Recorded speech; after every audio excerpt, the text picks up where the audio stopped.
If someone had told me that giving away my only winter jacket would come back to change my life 10 years later, I never would have believed them. Back then, I was 24, working 2 jobs, living in a tiny apartment in Minneapolis, Minnesota. Every dollar mattered. Every meal had to be planned, and buying a new winter coat was something I simply couldn't afford. But none of that compares to what happened on one freezing December evening, because 10 years later, a knock on my front door revealed a truth that had been waiting for an entire decade. My name is Olivia Bennett, and this is the story of how one small act of kindness found its way back to me. It was December 18th, the kind of Minnesota winter where the wind cuts through your clothes like broken glass. Snow covered every sidewalk. The temperature had dropped below zero. I had just finished my evening shift at St. Mary's Hospital. I wasn't a nurse. I worked at the front desk, 12-hour shifts, 6 days a week. By the time I stepped outside, the streets were nearly empty. I pulled my brown wool jacket tighter around me and hurried toward the bus stop. That's when I saw her, a little girl, maybe 7 years old, standing alone beneath a flickering streetlight. She wore worn-out sneakers, thin blue jeans, a faded pink sweater, no gloves, no hat, no coat. She was shivering so hard. Her teeth were chattering. First, I assumed her parents were nearby. I looked around. Nothing. Just snow. Silent. And the little girl trying to warm her tiny hands with her breath. I walked closer. "Hey, sweetheart. Are you okay?" She looked up at me. Her cheeks were bright red from the cold. "My mom said she'd be back. She went to find help. She told me not to move." I looked around again. Still no one. "How long have you been waiting?" She shrugged. "I don't know. I'm getting sleepy." Those 4 words terrified me. Anyone who grows up in Minnesota knows falling asleep in freezing weather can be deadly. I immediately took off my jacket. She shook her head. "You'll be cold." I smiled. "I'll be okay." Carefully, I wrapped the oversized jacket around her tiny shoulders. It almost reached her ankles. She looked at me with wide eyes. "But it's yours." "Not tonight." "It's yours." For the first time, she smiled. It wasn't a big smile, just enough to remind me she was still just a child. A city bus finally pulled up beside us. I helped her inside. The driver looked concerned. "I've already called the police. They're looking for her mother." I nodded. Before I stepped off the bus, the little girl reached into her pocket. She pulled out a tiny silver snowflake charm. It hung from a broken bracelet. She placed it in my hand. "My grandma gave me this. I want you to have it." I tried to give it back. "I can't take something so special." She gently closed my fingers around it. "My grandma always says, good people should never leave empty-handed." I laughed softly. "Then tell your grandma." She raised a very brave little girl. The bus doors slowly closed. She waved at me through the frosted window. I waved back. Then the bus disappeared into the falling snow. I never learned her name. I never saw her again. Life moved on. The years passed. I eventually became a patient coordinator at the hospital, bought a small house, adopted a golden retriever named Max. That winter night became nothing more than a memory, or so I thought, until exactly 10 years later. On another snowy December evening, someone knocked on my front door. 3 slow, deliberate knocks. When I opened the door, a young woman in her late teens stood on my porch. She was smiling, but tears filled her eyes. Around her neck hung a silver snowflake pendant, exactly like the tiny charm I kept in my jewelry box for the last 10 years. She looked at me, took a deep breath, and quietly asked, "Do you still have the jacket you gave me?" For a moment, I couldn't say a word. I stared at the silver snowflake around her neck, then instinctively touched my own necklace. I still carried the tiny charm she'd given me every winter for 10 years. I looked back at the young woman. "Who are you?" She smiled through her tears. "My name is Grace. I think we've been looking for each other for a very long time." My heart skipped a beat. "The little girl." She nodded. "The one you wrapped in your jacket." Neither of us spoke. Then, without thinking, I hugged her. She hugged me back just as tightly. I've wanted to thank you for 10 years. I stepped aside. Please, come in. She walked inside my small house. Max immediately ran over, tail wagging. Grace laughed. I always wanted a dog. I smiled. He thinks everyone is his best friend. After we sat down, I made 2 cups of hot chocolate.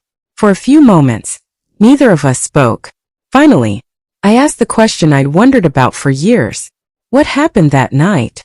Grace slowly wrapped both hands around her mug. My mom lost her job. We were living in our car. She left me at the bus stop because she ran to a nearby church. She thought they'd let us stay the night. I quietly listened. But when she came back, I was gone. My heart sank. The police. Grace nodded. They had already taken me to a warming center. My mom searched everywhere, but nobody could tell her where I'd been taken. By the time we found each other, it was almost 2 weeks later. I let out a slow breath. I always wondered if you were okay. Grace smiled. I was. Because of you. She looked directly into my eyes. If you hadn't given me your jacket, I don't know if I would have made it through that night. I looked away. I only did what anyone would have done. She gently shook her head. No, they didn't. I frowned. What do you mean? She reached into her purse, pulled out a worn notebook. Inside were newspaper clippings. One headline immediately caught my eye. Record cold claims 3 lives across Minneapolis. Another article about emergency shelters overflowing. Another about children suffering severe frostbite. Grace quietly closed the notebook. That was the same night. The room fell silent. She continued. My mom always said, an angel found me before the cold did. I felt tears forming. I'm no angel. She smiled. Maybe not. But you were mine. For several seconds, the only sound in the room was the fire quietly burning in the fireplace. Then Grace reached into her bag again. This time, she removed a thick white envelope. I didn't come here just to say thank you. She placed it on the coffee table. I looked at it. What is this? It belongs to you. I slowly picked it up. It was sealed. On the front, written in elegant handwriting, were 6 simple words. To the woman who saved Grace. I looked up. Who wrote this? Grace took a deep breath. My grandmother. But she passed away last month. I carefully opened the envelope. Inside, there was a handwritten letter and a small brass key. The letter began, Dear Olivia, if you're reading this, then my granddaughter finally found you. I've spent 10 years hoping she would, because there is something our family has owed you for a very long time. I stopped reading. My heart began to race.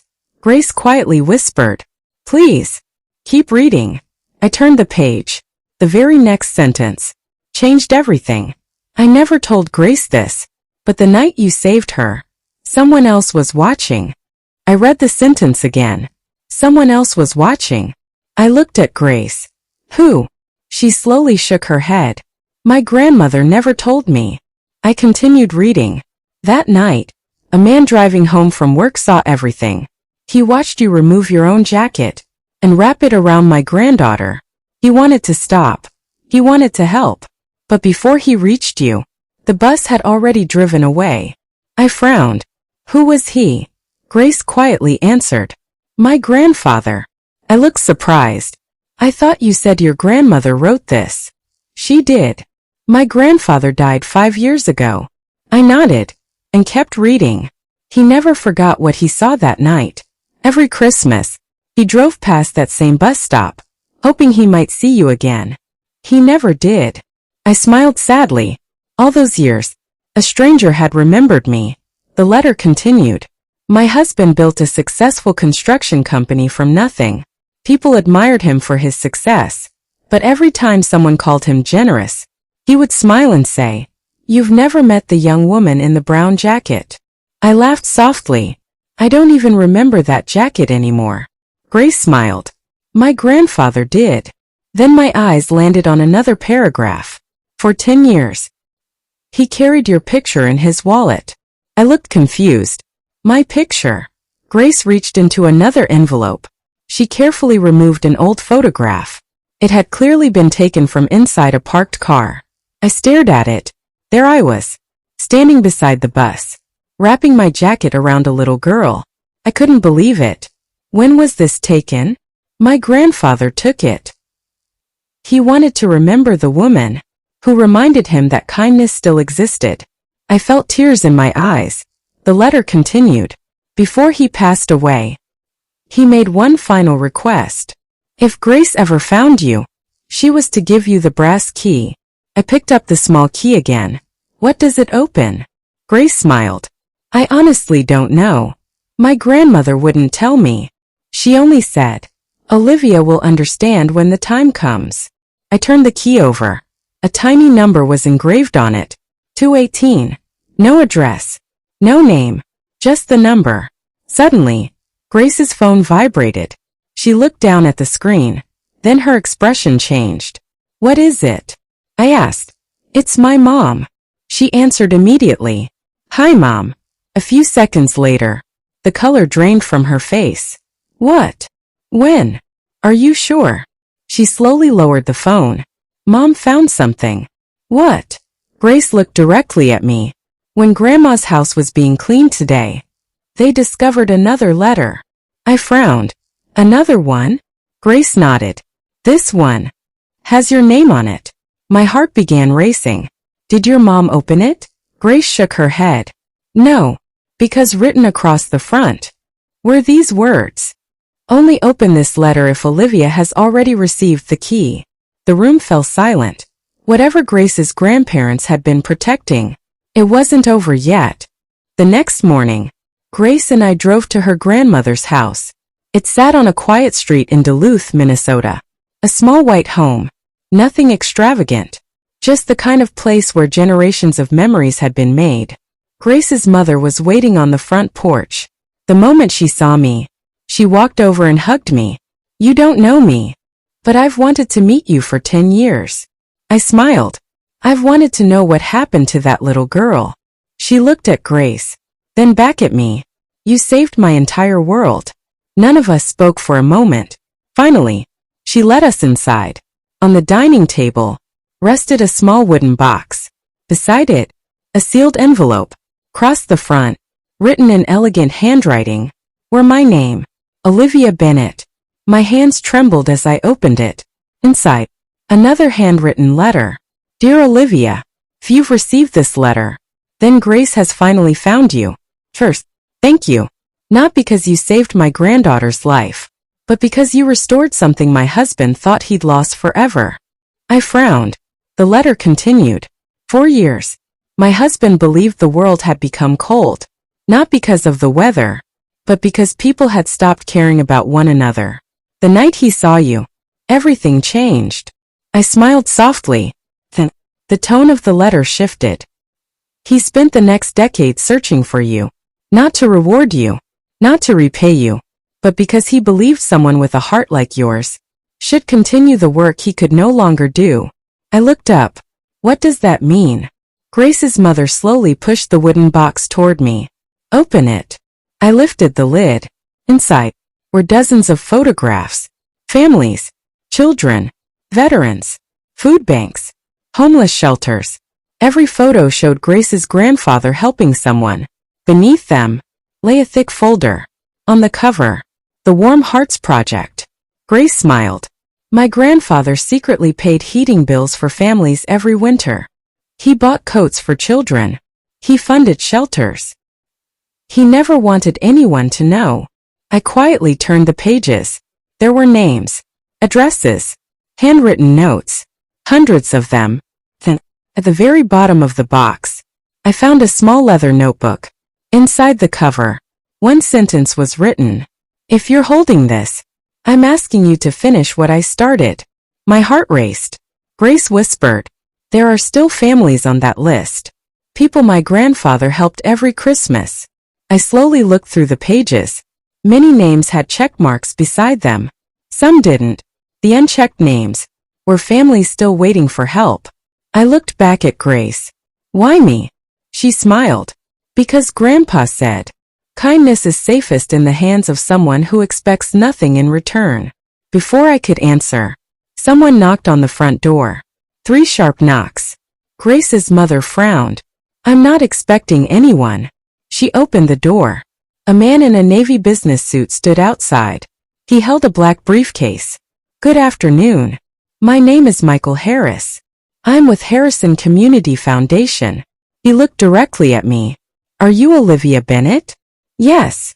He smiled. I've been trying to find you for 6 months. I exchanged a confused glance with Grace. What for? He slowly opened the briefcase. Inside was another photograph.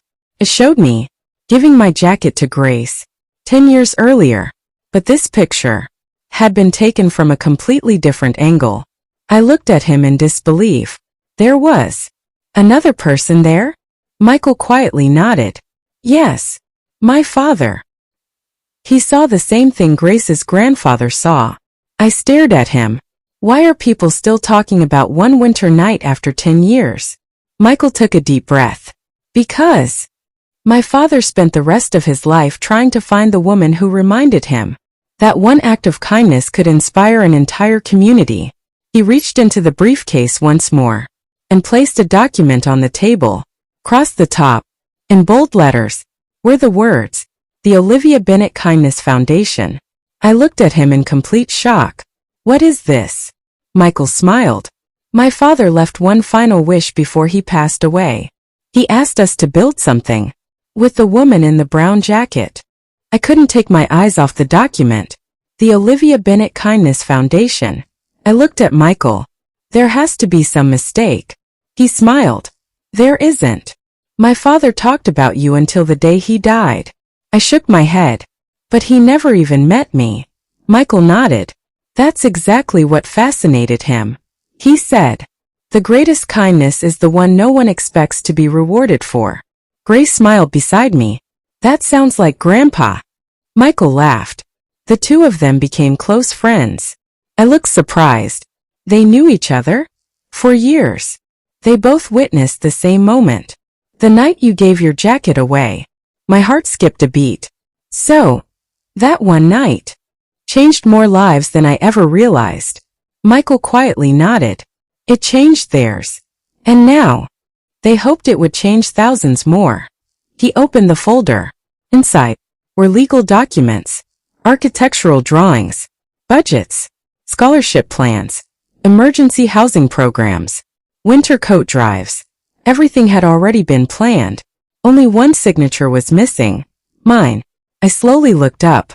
I've never run a foundation. Michael smiled. You don't have to know everything. You only have to keep doing what you've always done. Care. Before I could answer, Grace gently placed something in my hand. The tiny silver snowflake charm. I think it's time. I smiled. I've kept this for 10 years. She shook her head. No. You protected it. Now let it remind someone else. Without saying a word, I clipped the charm onto the foundation's first donation box. Everyone in the room smiled. 6 months later, the Olivia Bennett Kindness Foundation officially opened. Our first winter, we provided warm coats to more than 2,000 children across Minnesota. We paid heating bills for elderly couples who couldn't afford them. We delivered food to veterans, opened emergency warming centers, and created scholarships for children living in shelters. None of the buildings carried my name. That wasn't the point. At the entrance of every center, a simple bronze sculpture stood. It showed a young woman, wrapping her coat around a little girl. Beneath it, only one sentence was engraved. Kindness keeps someone warm long after winter ends. Every December, Grace and I still visit the same old bus stop. The streetlight has been replaced. The benches are new, but the snow still falls the same way. One evening, a little boy walked past us. He wasn't wearing gloves. Before I could say anything, Grace smiled, removed her own scarf, and gently wrapped it around his neck. The boy looked up. Thank you. Grace smiled. Someone once did the same for me. As we watched him walk away, I realized something. Kindness doesn't end with the person who receives it. Keeps moving. From one heart to another. sometimes for years, sometimes for generations. I used to believe that I gave away my only jacket that winter night. Now I know I received something far greater, proof that one small act of kindness can echo across an entire lifetime, and sometimes, 10 years later, comes back, knocking on your front door.